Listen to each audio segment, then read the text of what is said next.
भक्ति और प्रेम के संदर्भ में सदा से संघर्ष चला आया है कि इनमें से श्रेष्ठ कौन है। हर व्यक्ति का इस पर कोई न कोई मत रहता है और उसके अनुसार वह इस प्रश्न का उत्तर खोजने के प्रयास करता है और अपनी अपनी धारणा के अनुसार अपने अपने मार्ग पर अग्रसर होता है। एक बात सच है कि इस प्रश्न का सही और अंतिम उत्तर आज तक किसी को भी नहीं मिल पाया है। अपने बचपन में मैंने एक कहानी सुनी थी जो मुझे आज भी याद है। कहानी दो सहेलियों की है। इनमें से एक का नाम था गंगा और दूसरी का नाम था जमुना। गंगा धर्मपालन निष्ठा से करती थी, पति की सेवा में रत रहती थी। जमुना का पूजा पाठ के आडंबर पर विश्वास नहीं था। उसका मन प्रेम के सागर में डूबा रहता था। वह बच्चों से प्यार करती थी, दीन दुखियों की सेवा कर उनके जीवन में खुशी की लहर आए इसके लिए कोशिश करती थी। दोनों एक दूसरे के साथ नदी के उस पार वाले खेत पर काम के लिए जाती थी। एक बार बरसात के मौसम में बड़ी जोरों की बारिश हुई। नदी में बाढ़ आई। दोनों सोच में डूबी कि अब घर जाए तो कैसे जाए। अंधेरा बढ़ता गया। राधा ने ईश्वर को रक्षा के लिए पुकारना शुरू किया। उसकी गुहार सुनकर मीरा को हंसी आई। उसने कहा, देखें, ईश्वर आता है क्या तुम्हारी सहायता के लिए, वरना तुम्हारी पूजा पाठ का क्या फायदा। उसकी उल्टी सीधी बातें राधा को अच्छी नहीं लगी।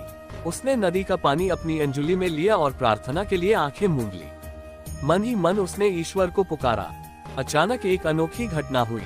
नदी की बाधा उतर गई। राधा पानी में कूद गई और उस पार पहुंच गई। मीरा इस पार ही खड़ी रह गई। राधा ने उसे पुकारा लेकिन वह गई नहीं।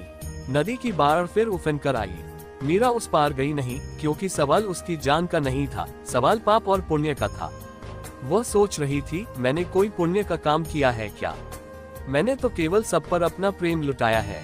मैंने यही माना कि प्रेम ही परमेश्वर है। मैंने पूजा पाठ तो नहीं की किंतु सबकी सेवा की है। मैंने कोई पाप नहीं किया है। उसने प्रेम रूपी परमेश्वर का स्मरण किया और प्रार्थना की, हे ईश्वर, नदी पार करने में मेरी सहायता कीजिए। प्रार्थना के बाद वह नदी में कूद गई। इस बार भी नदी की बाढ़ उतर गई और मीरा ने नदी पार की। राधा अपलक मीरा की ओर देखती रह गई। दोनों खुशी खुशी अपने घर लौट गई। आज के जटिल जीवन में हर व्यक्ति सुख की खोज में भटक रहा है। अपना जीवन सुखी करने के दो अलग अलग मार्ग हमारी संस्कृति ने हमारे सामने रखे हैं। एक मार्ग है भक्ति मार्गी सदाचरण का, तो दूसरा है प्रेम मार्गी सदाचरण का। दोनों मार्ग अच्छे हैं। सदाचरण युक्त प्रेम ये कर्तव्य कर्मयोग ही है। उसमें पाप या पुण्य का विचार नहीं है। विचार है तो आचरण का, और आचरण अच्छा हो तो समझो काम हो ही गया। प्रेम मार्गी सदाचरण की चर्चा हो तो संत मीराबाई का नाम सदा प्रथम आता है। मीरा को हम श्री कृष्ण की परम भक्त के रूप में जानते हैं। उसने श्री कृष्ण को अपना पति माना तो पूरे ससुराल वाले उसके विरुद्ध हो गई। समाज ने भी उसकी निंदा का एक भी मौका नहीं छोड़ा, लेकिन मीरा पर एक भी बात का असर नहीं हुआ। श्री कृष्ण की भक्ति में वह अपना तन मन भी भूल गई। मीरा ने किसी की एक न सुनी, अपने मन की, अपने हृदय की ही सुनी।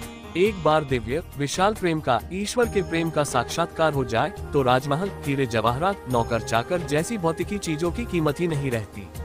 मीरा ने इसी प्रकार के ईश्वरीय प्रेम का अनुभव लिया था। कृष्ण का भजन कीर्तन करने में, उसके सामने नृत्य करने में उसे जरा भी लज्जा का अनुभव नहीं हुआ। निंदा करने वालों को उसने सीधा और विश्वास भरा उत्तर दिया। उसने कहा, मैंने चोरी तो नहीं की है। कृष्ण के प्रति मेरा प्रेम, मेरी भक्ति छुपाने की कोशिश भी मैंने कभी की नहीं है। मैंने तो बड़े जोर शोर से गाजे वाजे के साथ उन्हें अपने घर लाया है। उसकी बड़ी भारी कीमत भी चुकाई है मैंने। लोग कहते हैं कि कृष्ण काला है, छलिया है, निकम्मा है। उसे कोई भी चाहे कुछ भी कहे, मैंने खुली आंखों से पूरी कीमत चुकाकर उसे मोल लिया है। मेरे पास जो कुछ भी था उसका मोल देकर, अपना सब कुछ लुटाकर उसके बदले में कृष्ण को खरीद लिया है।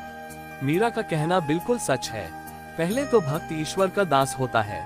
अपना तन मन न्योछावर कर वही ईश्वर को अपने बस में कर लेता है। इसके बाद तो ईश्वर ही अपने दास की सेवा करता है। प्रेम की महिमा इतनी बड़ी है कि ईश्वर बिना दाम के बिक जाता है। हमारे देश में भक्ति ज्ञान के साथ साथ प्रेम को भी बड़ा महत्वपूर्ण स्थान दिया गया है। ईश्वर की प्राप्ति के लिए प्रेम मार्ग पर चलना काफी है। घंटों तक ईश्वर की पूजा करने पर भी मन में प्रेम की भावना नहीं हो तो ईश्वर की कृपा नहीं होती। इसी कारण प्रेम का महत्व प्राचीन काल से माना गया है। आज के जमाने में इंसान इतना मतलबी हो गया है कि बिना मतलब के प्रेम भी नहीं करता। यही कारण है कि सभी धर्मों में आज एक दूसरे के प्रति दुर्भावना है। प्रेम का महत्व पूरे समाज में होगा तो ये दुर्भावना कम हो जाएगी।